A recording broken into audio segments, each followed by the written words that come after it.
नमस्कार। दिन भर की तमाम बड़ी और अहम खबरों के साथ मैं हूं प्रीति सिंह। आइए आज की खबर की शुरुआत करते हैं हेडलाइंस के साथ। रूस ने यूक्रेन पर क्रूज मिसाइलों से किया हमला। राष्ट्रपति जेलेंस्की का कीव छोड़ने से इनकार। हमले रोकने के संयुक्त राष्ट्र के प्रस्ताव पर रूस का वीटो। चीन, भारत और संयुक्त अरब अमीरात मतदान से रहे दूर। यूक्रेन से शुरू हुई भारतीयों की वतन वापसी।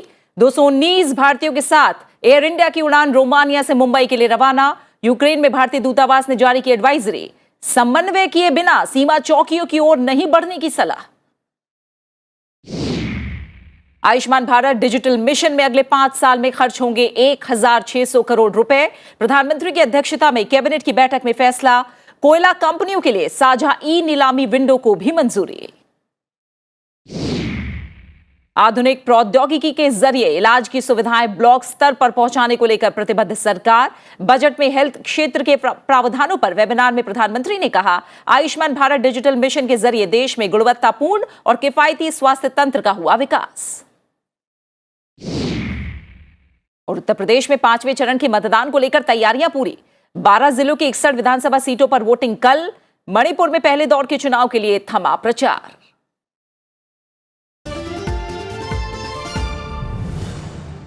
और हेडलाइंस के बाद कुछ ऐसी खबरें जो आज सुर्खियों में रही।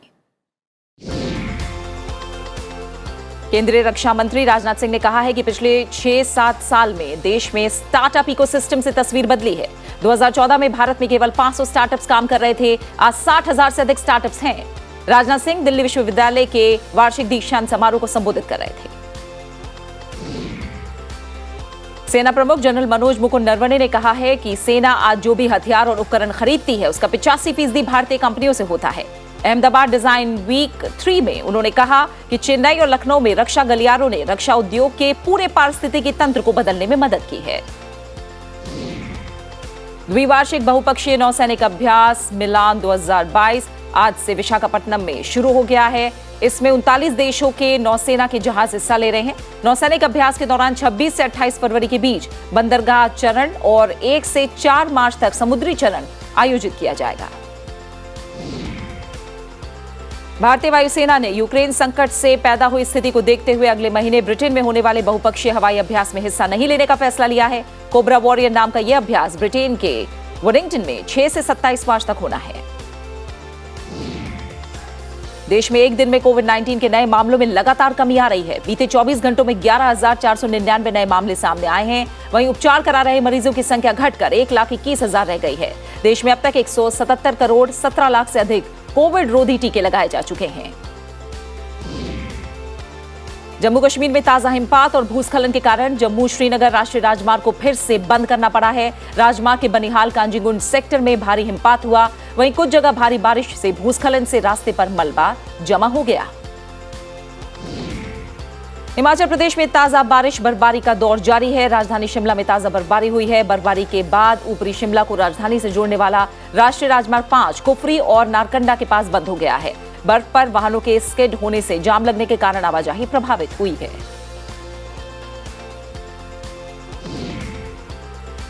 और अब खबरें विस्तार से। रूसी सेना यूक्रेन की राजधानी कीव में दाखिल हो चुकी है। राजधानी की सड़कों पर घमासान शुरू हो गया है। स्थानीय अधिकारियों ने लोगों से छुप जाने की अपील की है। रूस की सेना ने कहा है कि उसने यूक्रेन के सैन्य ठिकानों पर क्रूज मिसाइलों से हमला किया है। रूसी रक्षा मंत्रालय के प्रवक्ता ने कहा है कि सेना ने लंबी दूरी की कैलिब्र क्रूज मिसाइलों से कई यूक्रेनी सैन्य प्रतिष्ठानों पर हमला किया। रूस के हमले की शुरुआत के बाद से सेना ने यूक्रेन के 821 सैन्य ठिकानों को निशाना बनाया है, जिसमें 14 हवाई अड्डे और 19 सैन्य कमान केंद्र भी शामिल हैं। इसके साथ ही 24 वायु रक्षा मिसाइल प्रणाली, 48 रडार, 7 युद्धक विमान, 7 हेलीकॉप्टर, 9 ड्रोन, 87 टैंक और 8 सैन्य जहाजों को नष्ट कर दिया गया है। वहीं यूक्रेन ने कहा है कि रूस के हमले में 198 लोग मारे गए हैं और 1000 से अधिक लोग घायल हुए हैं। पुलों समेत दूसरी इमारतों को भारी नुकसान पहुंचा है। विस्फोटों और बंदूकों की आवाज से दहल रहा है। कीव का भविष्य अधर में है। इस बीच कीव के अधिकारियों ने लोगों से अपील की है कि वो कहीं पनाह ले लें, खिड़कियों से दूर रहें और उड़ते हुए मलबों और गोलियों से बचने के लिए सावधानी बरतें। रूसी सेना ने दक्षिण यूक्रेन के मेलिटोपोल शहर पर अपना दावा करते हुए आगे बढ़ना जारी रखा है। इस बीच यूक्रेन के राष्ट्रपति ने वहां से निकल जाने के अमेरिकी प्रस्ताव को मानने से इनकार कर दिया है। उन्होंने जोर देकर कहा कि वो राजधानी में ही रुकेंगे। यूक्रेन के राष्ट्रपति वोलोदिमीर ज़ेलेंस्की ने संघर्ष विराम की अपील की। उन्होंने कहा है कि देश के कई शहरों पर हमले किए जा रहे हैं। इस बीच प्रधानमंत्री नरेंद्र मोदी ने यूक्रेन के राष्ट्रपति ज़ेलेंस्की से बात की है। यूक्रेन के राष्ट्रपति ने प्रधानमंत्री को यूक्रेन में जारी संघर्ष की स्थिति के बारे में विस्तार से जानकारी दी। वहीं अमेरिकी रक्षा विभाग ने यूक्रेन को तत्काल सैन्य सहायता में अतिरिक्त $350 मिलियन की मदद करने का ऐलान किया है। इस बीच रूस ने संयुक्त राष्ट्र सुरक्षा परिषद के उस प्रस्ताव पर वीटो कर दिया है जिसमें मॉस्को से यूक्रेन पर हमला रोकने और सभी सैनिकों को वापस बुलाने की मांग की गई है। संयुक्त राष्ट्र सुरक्षा परिषद में इस प्रस्ताव के पक्ष में 11 और विपक्ष में 1 मत पड़ा। भारत, चीन और संयुक्त अरब अमीरात मतदान से दूर रहे। वहीं Albania, Brazil, France, Gabon, Ghana, Ireland, Kenya, Mexico, Norway, Britain और अमेरिका सहित कुल 11 देशों ने प्रस्ताव के पक्ष में मतदान किया। 15 सदस्य सुरक्षा परिषद में अमेरिका और अल्बानिया की तरफ से पेश मसौदा प्रस्ताव पर मतदान हुआ। यह प्रस्ताव सुरक्षा परिषद में पारित नहीं हो सका क्योंकि परिषद के स्थायी सदस्य रूस ने इस पर वीटो किया। Today, that objective was not achieved. But we must never give up. We must give peace another chance. Soldiers need to return to their barracks. Leaders need to turn to the path of dialogue and peace. Today, in Ukraine, despite growing operational challenges, the UN is scaling up the delivery of life-saving support, including in the eastern part of the country, on both sides of the line of control. Bharat ने रूस के आक्रामक बर्ताव की निंदा करने वाले और यूक्रेन से तत्काल और बिना शर्त बलों को वापस बुलाने की मांग करने वाले संयुक्त राष्ट्र सुरक्षा परिषद के प्रस्ताव पर हुए मतदान में हिस्सा नहीं लिया। भारत ने कहा कि मतभेदों को दूर करने के लिए बातचीत ही एकमात्र रास्ता है। संयुक्त राष्ट्र में भारत के स्थायी प्रतिनिधि टी.एस. तिरुमूर्ति ने मतदान पर भारत का पक्ष रखते हुए कहा कि भारत यूक्रेन के हालिया घटनाक्रम से बेहद विचलित है। हम अपील करते हैं कि सारे प्रयास हिंसा और युद्ध को तत्काल रोकने की दिशा में होने चाहिए। We are also deeply concerned about the welfare and security of the Indian community, including a large number of Indian students in Ukraine. Dialogue is the only answer to settling differences and disputes, however daunting that may appear at this moment. It is a matter of regret that the path of diplomacy was given up. We must return to it. For all these reasons, India has chosen to abstain on this resolution. और इस बीच America ने असाधारण कदम उठाते हुए रूस के राष्ट्रपति Vladimir Putin और विदेश मंत्री सर्गेई लावरोव पर प्रतिबंध लगाए हैं। उन्हें यूक्रेन पर बिना उकसावे के और गैर कानूनी रूप से हमला करने के लिए सीधे तौर पर जिम्मेदार ठहराया है। अमेरिका के वित्त विभाग के बयान में कहा गया है कि अमेरिका के ये ताजा प्रतिबंध उन कार्रवाइयों से जुड़े हैं जिसके तहत अमेरिका और उसके साझेदारों ने इस सप्ताह मॉस्को के सबसे बड़े वित्तीय संस्थानों के खिलाफ प्रतिबंधों समेत रूस की वित्तीय प्रणाली के अहम ढांचे को निशाना बनाया था। वित्त विभाग का किसी देश के प्रमुख पर प्रतिबंध लगाना बेहद दुर्लभ मामला है। वित्त विभाग ने इससे पहले रूसी सुरक्षा परिषद के 11 सदस्यों पर भी प्रतिबंध लगाए थे। Following a telephone conversation President Biden held with European Commission President Ursula von der Leyen, and in alignment with the decision by our European allies, the United States will join them in sanctioning President Putin and Foreign Minister Lavrov and members of the Russian National Security Team. I expect we'll have more specific details out later this afternoon. वहीं Britain के प्रधानमंत्री Boris Johnson ने NATO के सदस्य देशों के नेताओं से कहा है कि यूक्रेन पर रूस की तरफ से हमला करने के लिए उनका देश जल्द ही रूस के राष्ट्रपति व्लादिमीर पुतिन और विदेश मंत्री सर्गेई लावरोव पर प्रत्यक्ष प्रतिबंध लगाएगा। यूरोपीय संघ ने कहा है कि वो राष्ट्रपति पुतिन की संपत्तियों को जब्त करेगा। और इस बीच यूक्रेन में फंसे भारतीयों की वतन वापसी शुरू हो गई है। एयर इंडिया का एक विमान यूक्रेन में फंसे तकरीबन 250 भारतीयों को लेकर बुखारेस्ट से मुंबई के लिए रवाना हो गया है। यूक्रेन में फंसे भारतीयों को लाने के लिए ये एयर इंडिया की पहली उड़ान है। जो भी भारतीय नागरिक सड़क मार्ग से यूक्रेन रोमानिया सीमा पर पहुंचे थे उन्हें सरकार के अधिकारी बुखारेस्ट ले गए ताकि उन्हें एयर इंडिया की उड़ान के जरिए स्वदेश लाया जा सके। पहली निकास उड़ान AI-1944 बुखारेस्ट से रवाना हुई जिसके आज रात मुंबई हवाई अड्डे पर पहुंचने की उम्मीद है। दूसरी निकासी उड़ान AI-1942 के 250 और भारतीय नागरिकों को लेकर रविवार तड़के दिल्ली लौटने की उम्मीद है। यूक्रेन के अधिकारियों ने यात्री विमानों के परिचालन के लिए अपने देश का हवाई क्षेत्र बंद कर दिया था, इसलिए भारतीयों को स्वदेश लाने के लिए ये उड़ानें बुखारेस्ट और बुडापेस्ट से संचालित की जा रही हैं। यूक्रेन में फिलहाल करीब 20,000 भारतीय फंसे हुए हैं, जिनमें से ज्यादातर छात्र हैं। इधर भारत ने यूक्रेन में फंसे नागरिकों से सावधानी बरतने और देश से बाहर निकलने के लिए उसके अधिकारियों के साथ समन्वय के बिना किसी भी सीमा चौकी की ओर ना बढ़ने के लिए कहा है। यूक्रेन में भारतीय दूतावास ने वहां के कई शहरों पर रूस के हमलों और राजधानी कीव के आसपास भीषण लड़ाई की खबरों के मद्देनजर ताजा परामर्श जारी किया है। दूतावास ने खास तौर से यूक्रेन के पूर्वी हिस्से में रह रहे नागरिकों को अपने मौजूदा निवास स्थान पर रहने और जितना संभव हो घरों के भीतर रहने की सलाह दी है। भारतीय दूतावास ने कहा है कि कई जांच चौकियों पर स्थिति संवेदनशील है और भारतीय नागरिकों को निकालने के लिए हम पड़ोसी देशों में हमारे दूतावासों के साथ काम कर रहे हैं। भारत ने यूक्रेन से भारतीय नागरिकों का निकालने के लिए पश्चिमी शहर क्राकोविक के साथ ही हंगरी में जोहोनी सीमा चौकी, पोलैंड में शेनी मेदिका सीमा चौकियों, स्लोवाक राज्य में विस्ने नेमेके और रोमानिया में सुकीवा पारगमन चौकी पर अधिकारियों का दल तैनात किया है।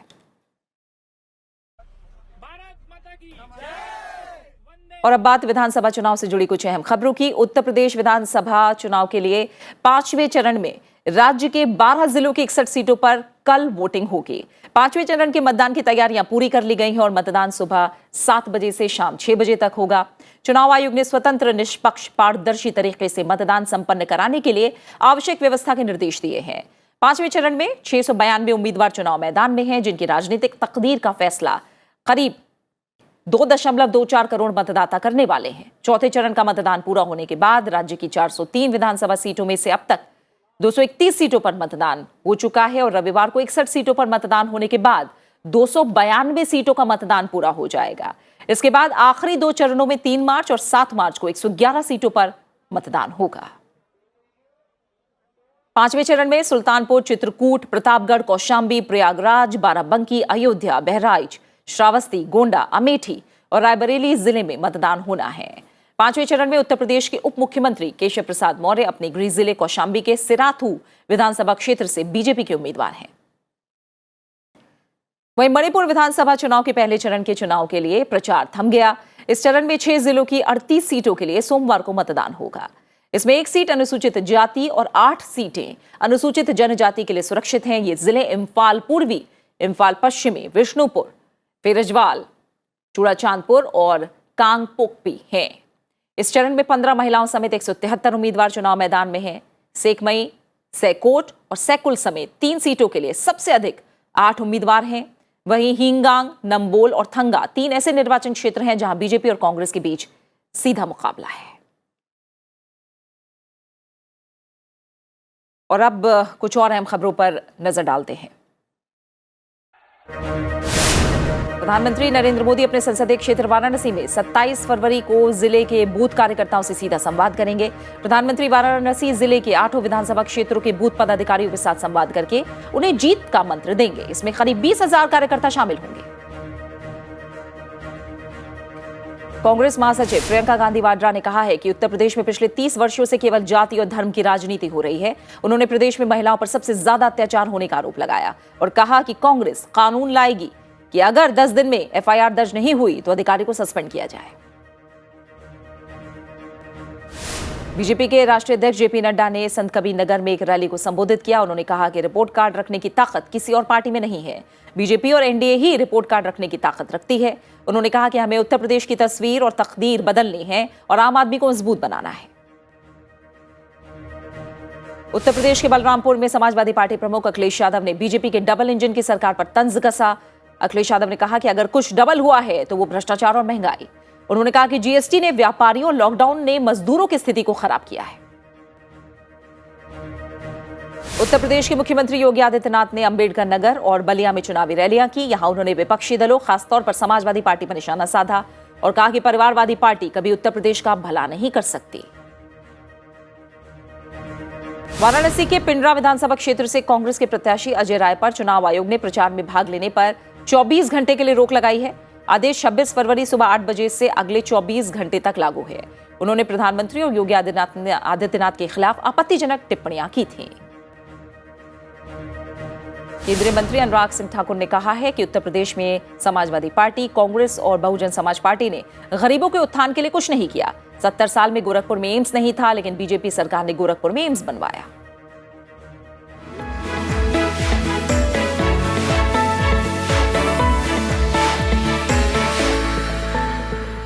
कुछ और अहम खबरों पर नजर डालेंगे। प्रधानमंत्री नरेंद्र मोदी की अध्यक्षता में आज हुई कैबिनेट की बैठक में कई अहम फैसले लिए गए हैं। सरकार ने कोयला कंपनियों की ओर से क्षेत्र विशेष की नीलामी के स्थान पर एक साझा ई नीलामी विंडो के माध्यम से कोयला उपलब्ध कराने को मंजूरी दी है। इसमें CIL और SCCL की एक ई नीलामी विंडो के माध्यम से कोयला कंपनियों के लिए सभी गैर लिंकेज कोयले की उपलब्धता होगी। इससे बाजार की कमियों को दूर किया जाएगा और सभी उपभोक्ताओं के लिए एकल दर ई नीलामी बाजार में लागू की जाएगी। वहीं ई नीलामी विंडो को एक साथ मिलाने से कोयला कंपनियों को कोई अतिरिक्त लागत नहीं आएगी। केंद्र सरकार ने आयुष्मान भारत डिजिटल मिशन के कार्यान्वयन के लिए अगले 5 साल के लिए 1600 करोड़ रुपए के बजट को मंजूरी दी है। आयुष्मान भारत डिजिटल मिशन से टेलीमेडिसिन जैसी प्रौद्योगिकियों के उपयोग को बढ़ावा मिलेगा, जिससे गुणवत्तापूर्ण स्वास्थ्य सेवा तक सभी की समान पहुंच में सुधार होगा और स्वास्थ्य सेवाओं की राष्ट्रीय पोर्टेबिलिटी को और मजबूत बनाया जाएगा। इसके अलावा लोग अपनी आयुष्मान भारत स्वास्थ्य खाता संख्या सृजित कर सकेंगे, जिससे डिजिटल स्वास्थ्य रिकॉर्ड को जोड़ा जा सके। 24 फरवरी 2022 तक 17 करोड़ से अधिक आयुष्मान भारत स्वास्थ्य खाते बनाए गए हैं। वहीं ABDM में 10,000 से अधिक डॉक्टरों और 17,000 से अधिक स्वास्थ्य सुविधाओं को पंजीकृत किया गया है। प्रधानमंत्री नरेंद्र मोदी ने कहा है कि पिछले 7 साल में केंद्र सरकार ने देश के स्वास्थ्य ढांचे में सुधार और बदलाव किए हैं। अब बीमारियों के इलाज की सुविधाएं ब्लॉक स्तर पर पहुंचाने की कोशिश जारी है। आयुष्मान भारत डिजिटल मिशन का जिक्र करते हुए प्रधानमंत्री ने कहा कि ये एक आसान इंटरफेस उपलब्ध कराता है। आम बजट 2022 में स्वास्थ्य क्षेत्र के लिए किए गए प्रावधानों पर आयोजित वेबिनार को प्रधानमंत्री संबोधित कर रहे थे। इस मौके पर प्रधानमंत्री ने कहा कि उनकी सरकार का प्रयास आधुनिक प्रौद्योगिकी के माध्यम से देश के हर व्यक्ति तक किफायती इलाज पहुंचाने का है। प्रधानमंत्री ने कहा कि प्राथमिक स्वास्थ्य देखभाल नेटवर्क को सशक्त करने के लिए 1.5 लाख हेल्थ एंड वेलनेस केंद्रों के निर्माण का काम तेजी से चल रहा है। कोरोना वैक्सीनेशन में कोविन जैसे प्लेटफॉर्म के माध्यम से हमारी डिजिटल टेक्नोलॉजी का लोहा पूरी दुनिया ने माना है। Ayushman Bharat digital mission consumer और हेल्थ केयर प्रोवाइडर के बीच एक आसान इंटरफेस उपलब्ध कराता है। और आइए खबरों में आगे बढ़ते हैं और बात करते हैं राज्य से जुड़ी बड़ी खबरों की।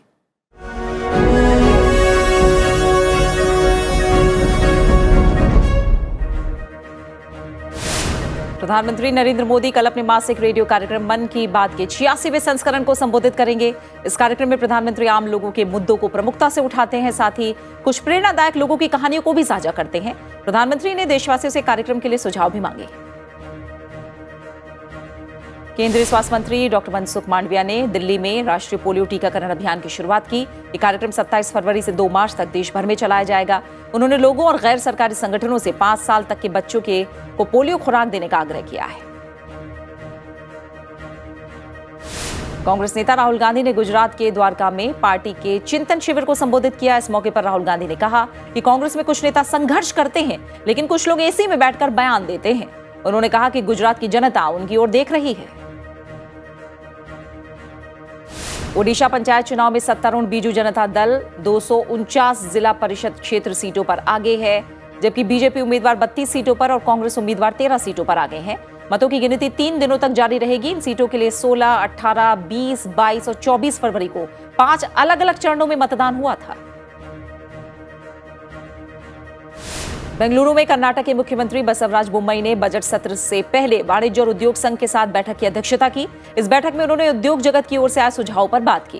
कर्नाटक के मुख्यमंत्री बसवराज बोम्मई 4 मार्च को राज्य का वित्तीय वर्ष 2022-23 का बजट पेश करेंगे। ओडिशा के पूर्व मुख्यमंत्री हेमानंद बिस्वाल का कल रात निधन हो गया। वो 82 वर्ष के थे। राजधानी भुवनेश्वर में एक निजी अस्पताल में उनका उपचार चल रहा था। वो वर्ष 1989 और 1999 में 2 बार राज्य के मुख्यमंत्री रहे। साथ ही वो राज्य विधानसभा के लिए 6 बार चुने गए, जबकि वर्ष 2009 में सुंदरगढ़ लोकसभा सीट से सांसद बने। लद्दाख के बर्फीले मैदानों पर खेल और अन्य गतिविधियां अलग ही रोमांच पैदा करती हैं। लेह में -डिग्री तापमान में युवाओं ने बर्फ के पहाड़ पर चढ़ना सीखा। लेके बर्फीले पहाड़ों पर आयोजित इस प्रशिक्षण शिविर में देश भर के युवाओं ने हिस्सा लिया।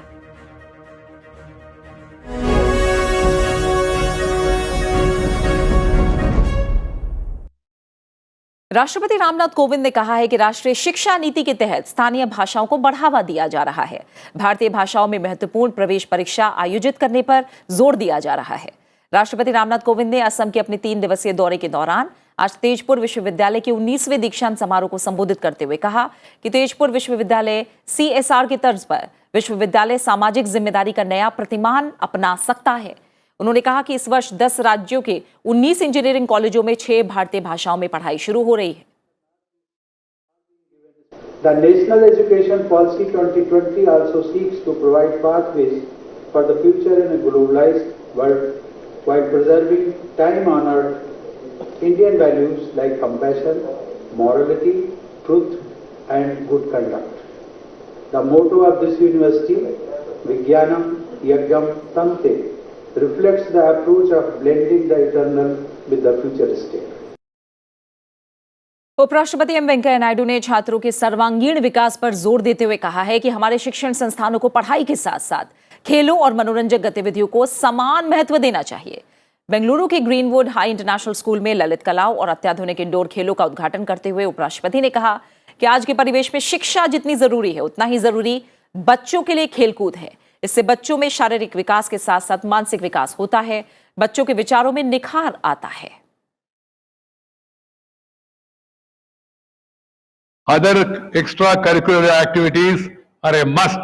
The new education policy insists on this, and I urge upon all the state governments, education institutions, that they must give priority to sports, extracurricular activities, and also developing spiritual mind among the children. भारतीय स्वतंत्रता आंदोलन में अहम भूमिका निभाने वाले विनायक दामोदर सावरकर की आज 56वीं पुण्यतिथि के मौके पर देश उन्हें याद कर रहा है। वीर सावरकर की पुण्यतिथि के मौके पर राष्ट्रपति, उपराष्ट्रपति, प्रधानमंत्री सहित लोकसभा अध्यक्ष ने उन्हें श्रद्धांजलि दी है। वीर सावरकर की पुण्यतिथि पर उपराष्ट्रपति एम वेंकैया नायडू ने कहा कि मातृभूमि की स्वतंत्रता में उनके बलिदान को हमेशा याद रखा जाएगा। प्रधानमंत्री नरेंद्र मोदी ने मातृभूमि की सेवा में समर्पित उनके जीवन को देशवासियों के लिए प्रेरणा पुंज बताया।